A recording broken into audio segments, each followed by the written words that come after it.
Live long and prosper, dear people. My name is Ville from a band called Him from Helsinki, Finland, and you're enjoying Toasted at the moment. So stay toasted, brothers and sisters.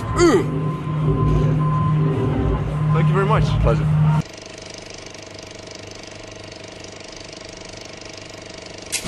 So you're here back in the Lowlands Festival again. How many times have you been here right now? Well, you know, that was back in the day when I was drinking heavily, so it's all a blur, the past 10 years more or less. I guess it's been 3, 4, 5 years, something like that, since we're here last time around. It was a long actually, I saw you guys 2 years ago. You were here, actually. You sure? Yeah, I'm very sure, because I saw you guys.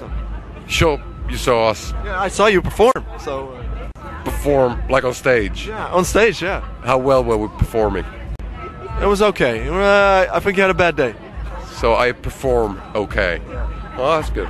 That's good to know. Okay is better than, you know, really bad. So yeah, well, that was it. But I can't really remember that. That's funny, you know, when you play a lot of festivals, we've had the honor and the possibility of playing a lot of festivals. It's just, there's so many of them. If you play like 30 festivals and then you go on a proper tour for a couple of months and then you start recording the next one, it's just, you can't remember all of it.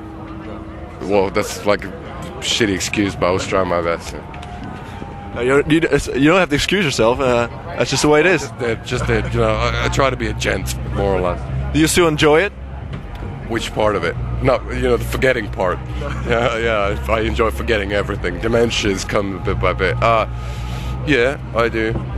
It's been personally, it's been tough couple of past years, like maybe 2 years, something like that, since, you know, my heavy drinking escalated to super heavy drinking, and at one point the doctors said you can't do it or you're gonna die, and it was tough getting sober and doing all the touring sober and kind of missing all the parties and getting fucked up every night and all that. But you know, I read a lot. I'm the boring twat, but then again I do write a lot more songs, so it is fun, but it's different. It's very different, and then again, I probably said the same thing a couple of years back, that it seems that we have our audience,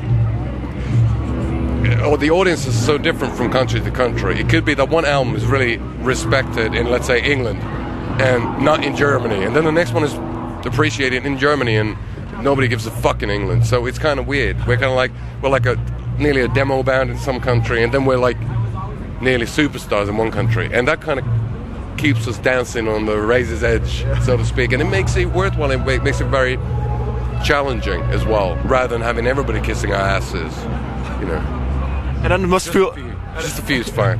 And it must feel extra good to have a big show then. Are you talking about this one? Yeah, or any big show. Well, it's not the quantity, it's the quality.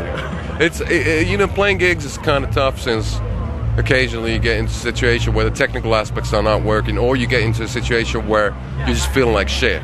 The audience is fantastic, everything's fantastic, but you got the flu or whatever.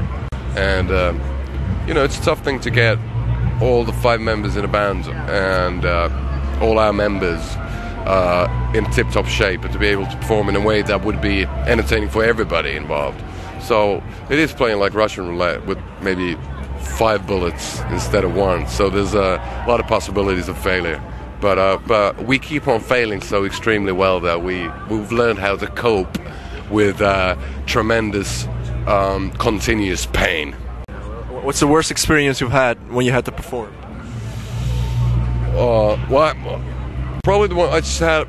I've been on tour while having diarrhea, and that's not nice when you got to do a lot of Imodium stuff like that, and you're kind of afraid that you're gonna shit your pants, and when you do those, you really go for the screams or whatever. You're like, can I? You're kind of like doing weak because there's so much pressure in your body that you're. Well, that's the reason why. That's what we've been saying, that all the goth bands wear black, just in case they shit themselves, nobody's gonna notice. So that might be the thing. But as you can see, just. You're not wearing. I'm comfortable with my bowel movement. Now, for now. Yeah, for now, obviously. Might be totally different next time around. Okay, but is everybody healthy now? Well, Miguel, bass player, had the diarrhea yesterday. He was eating some moldy raisins, and so he had a bit of problems. I think there's mental problems, but everybody's got a bit of them. But Yeah, we're good. We're good. Well, actually, this is kind of, it's on a, what would be the right word, elevating moment in a way that we just finished our Venus Doom tour, our previous album, Venus Doom. This was the last gig for the album, so we toured since last July or something. So it feels good to be done, to be yeah, well, yeah, it feels good to kind of, you know, start writing new material and try to go into the studio and create a record that would convince a bit more people to like us. Yeah, are there any plans or things written for the new record? I'm writing, you know, bits. I've got a couple of songs I've been working with. You know, you never know what's going to end on the album and whatnot, and it's all good. I'm just happy that I'm writing, because I usually always after an album I have a writer's block, and you always feel that, oh no, I can't do anything anymore, and you become this whiny, self-centered bastard living in your house. You know, this, you know, it's all over type of despair hitting you, and you know, but songs are coming out of me. We're not in a rush with the next album. I'm going to be flying over to the States to meet some people in the record company, and we're going to just figure out what we can do better with the next album. Not musically, but, you know, with the whole machinery. You know, the record sales are going down, and, you know, the record companies are kind of scared, I think, and, you know, it's not a good situation. You know, they're expecting us to live like rock stars, but where do we get the money? You know, that's tough. We gotta live like rock stars, be really cheap. So cheap drugs and cheap girls and cheap booze and all that.